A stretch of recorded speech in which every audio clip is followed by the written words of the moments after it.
A paz, Senhor Jesus, irmãos, paz e graça, tudo bem com vocês? Que Deus esteja abençoando grandemente a vida de cada um de vocês. Neste vídeo eu vou estar falando aqui a respeito do livro de Eclesiastes.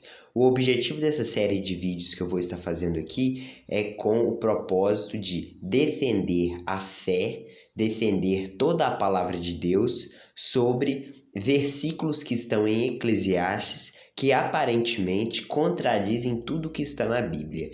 Então, o livro de Eclesiastes ele é muito difícil de se interpretar, ou pelo menos eu tive essa dificuldade de se interpretar o livro de Eclesiastes à luz de tudo que está na Bíblia. Porém, nos últimos dias eu tenho lido bastante esse livro, eu meditei muito nesse livro, eu fiz todas as minhas anotações, eu consegui entender qual o sentido, qual o propósito do livro de Eclesiastes. Então, o livro de Eclesiastes ele é muito importante ele estar ali na Bíblia, porque ele traz uma reflexão para a gente, só que a gente vai ter que interpretar esse livro à luz de todo o restante da Bíblia, porque Deus não deu apenas o livro de Eclesiastes como inspirado, Deus deu vários livros como inspirados, então a gente iria precisar meditar em todos eles. Seria semelhante ao que a gente já faz nas parábolas de Jesus. A gente sabe que tem parábolas ali que elas aparentemente contradizem umas às outras, mas quando a gente soma todas elas, é como se unisse um quebra-cabeça e a gente visse todo o propósito que Deus colocou naquilo. Ou seja, a gente precisa somar a palavra de Deus. A mesma coisa acontece também nas profecias. Mas então, voltando aqui agora para o livro de Eclesiastes, eu vou estar explicando sobre o contexto geral do livro. O primeiro é o contexto do autor. É importantíssimo você compreender quem foi o autor. Não poderia ser ninguém mais, ninguém menos que Salomão. Salomão, a gente sabe que foi ele, porque embora não apareça o nome dele, no capítulo 1, no versículo 1, fala que ele é rei de Jerusalém e ele é filho de Davi. E logo no versículo 16, fala que Salomão é Salomão porque fala que nenhum rei sobrepujou ele, nem antes dele. Ou seja, só pode ser Salomão, porque Salomão foi o mais rico. E se é um filho de Davi, automaticamente deveria ser Salomão, embora a palavra filho, ela significa descendente. Então, não necessariamente seria o primeiro filho, né? Poderia ser numa descendência de 10 gerações. Só que Salomão foi o mais rico de todos os reis. Isso foi confessado até por Jesus, né? Que falou que nem toda a sua glória Salomão se vestiu tão belo como os lírios do campo que amanhã é queimado, e Deus que vestiu eles com toda aquela glória, né? Então, Salomão foi o mais rico. Então, quem escreveu Eclesiastes foi Salomão. Basta você ler o versículo 1 e o versículo 16. Agora, o contexto geral do livro. O objetivo do livro ele é encontrar um propósito na vida da pessoa. Ou seja, o autor, que no caso é Salomão, ele está sem um propósito de vida. Ele não entende o porquê que as coisas são do jeito que são.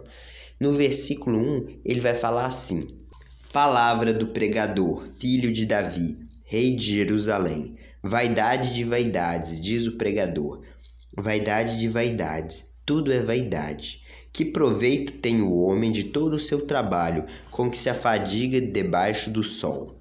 Então, olha que interessante o que Salomão está perguntando. Que propósito tem o homem de todo o trabalho com que ele se afadiga debaixo do sol? Ou seja, qual que é a recompensa real que ele vai ter sobre isso? Salomão ele era um homem muito sábio e essa sabedoria ela acabou ultrapassando os limites da realidade. Ou seja, Salomão já começa a se questionar ali o porquê que as coisas são do jeito que são, o porquê que a pessoa, o que ela vai ganhar se afadigando debaixo do sol.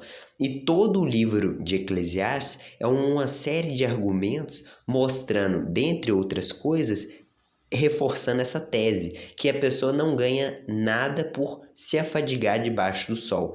Então, a argumentação de Salomão é o seguinte: se a pessoa construir uma casa, ela vai morrer e ela não vai levar a casa.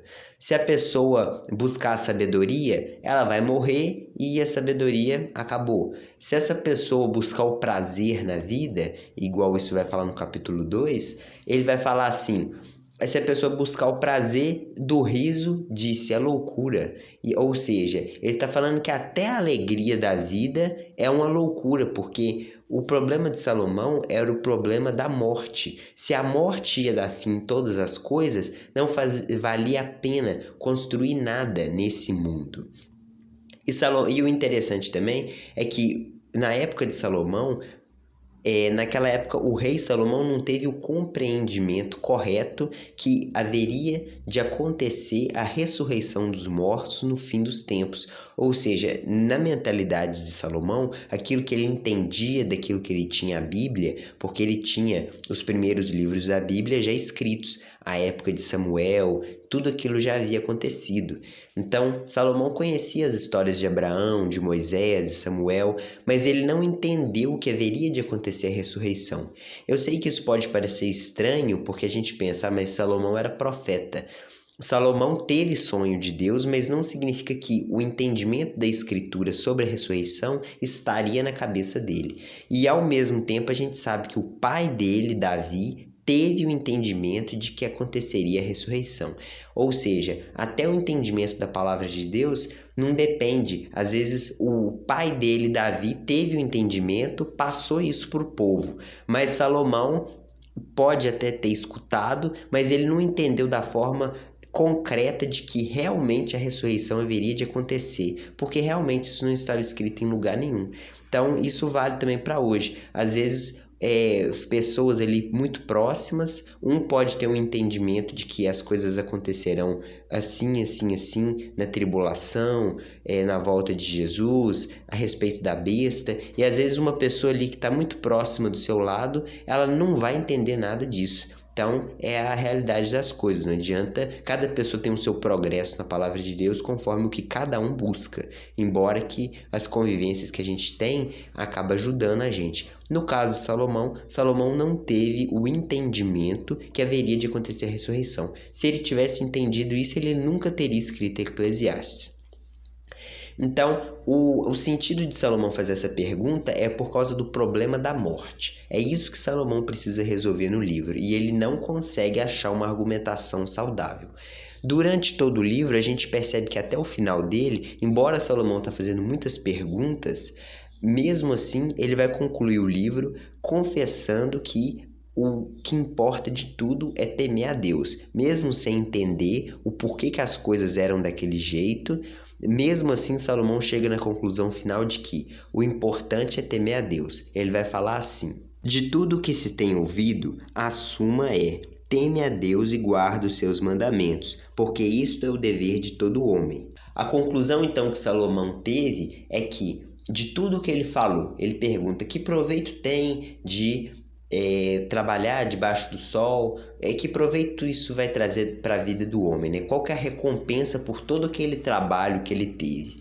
E aí, depois de jogar muitas argumentações ao longo de vários capítulos, ele vai falar assim: a suma de tudo é: teme a Deus e guarda os seus mandamentos, porque isso é dever de todo homem. Ou seja, mesmo sem ele entender como aquelas coisas realmente haveria de Deus trazer justiça sobre a humanidade, porque a gente sabe que Deus vai trazer justiça sobre a humanidade na ressurreição. A questão é que na própria lei, nos escritos que Moisés deixou, já estava escrito que o bom, o justo, haveria de prosperar, a semente dele, a mulher dele haveria de ter muitos filhos. Então tudo isso estava prometido na lei de Moisés. Agora, ao mesmo tempo, estava escrito que o perverso, o injusto, ele haveria de ter pouca semente na plantação dele, o gado dele não ia multiplicar, haveria esterilidade, ou seja, então coisas ruins aconteceriam com pessoas ruins e coisas boas haveriam de acontecer com pessoas boas. É isso que Moisés escreveu. E Salomão está olhando para isso e ele está olhando para a realidade falando que as coisas não estão compatíveis. Como ele não entendeu que haveria de acontecer a ressurreição, ele jogou todas aquelas dúvidas em Eclesiastes. E tudo isso haveria de nos aproximar ainda mais de Deus, porque é uma união entre aquilo que a Bíblia fala e entre a realidade. Eclesiastes é esse livro, é o livro que une tudo aquilo que Deus prometeu com o que é a realidade hoje, mostrando que aquilo que Deus prometeu ainda não está em vigência, as coisas ainda não estão ocorrendo. Ou seja, o justo ainda não está prosperando. Não estou dizendo que pessoas boas não prosperam. Eu estou dizendo que o contexto geral do mundo hoje é que as coisas que estavam escritas nas bênçãos, lá em Deuteronômio 28, por exemplo, elas não se cumprem à risca, entende? E isso acabou abalando um pouco a fé de Salomão. E tanto é que ele consumou essa abalo na fé dele, escrevendo o livro de Eclesiastes, ok? Então, o objetivo dessa série de vídeos que eu vou estar gravando é para mostrar que o livro de Eclesiastes ele não contradiz a Bíblia. Muito pelo contrário, ele complementa a palavra de Deus, fazendo uma união entre aquilo que Deus prometeu com a realidade, mostrando que tudo isso vai se cumprir num tempo futuro. Só que essa questão do tempo futuro você deveria entender com base nas promessas que Deus deixou para Abraão, para Isaac, para Jacó, nas profecias dos profetas é mais claro também. Daniel falou sobre a ressurreição e depois vem o Novo Testamento mostrando que realmente a ressurreição vai acontecer e concretizando isso primeiramente na vida do Filho de Deus, que foi o primeiro a ressuscitar. Ou seja, todo esse plano, Salomão ainda não tinha nem os profetas para ler. Salomão não tinha ainda nem o profeta Isaías, ele não tinha o profeta Daniel, ele não tinha esses profetas para ele ler. Ele só tinha do livro de Samuel para trás, ou seja, ele tinha muito pouco material para estudar, ainda que Deus já deixou a ressurreição já desde a época de Abraão.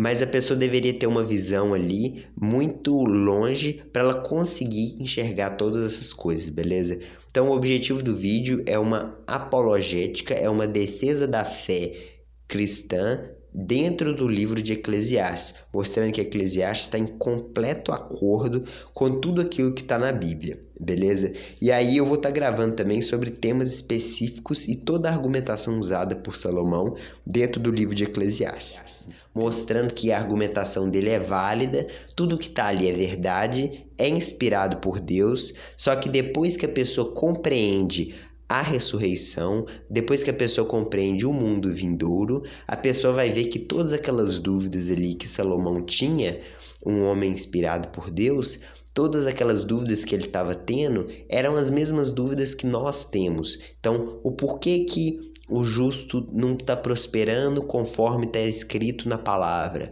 Por que o perverso está se dando bem, sendo que na palavra dizia que ele ia se dar mal? Então, todas essas dúvidas que Salomão teve ali em Eclesiastes, elas são válidas, porém, elas se tornam pequenas quando a gente entende todo o propósito de Deus no tocante ao mundo vindouro, beleza? Então eu espero que você tenha gostado do vídeo. Se você já teve dúvidas sobre Eclesiastes, se você já foi confrontado por outras pessoas sobre o livro de Eclesiastes, acompanhe os vídeos que você vai gostar de tudo aquilo que a gente vai ler em Eclesiastes, e Eclesiastes vai se tornar um dos seus livros preferidos da Bíblia, beleza? Muito obrigado, Deus abençoe.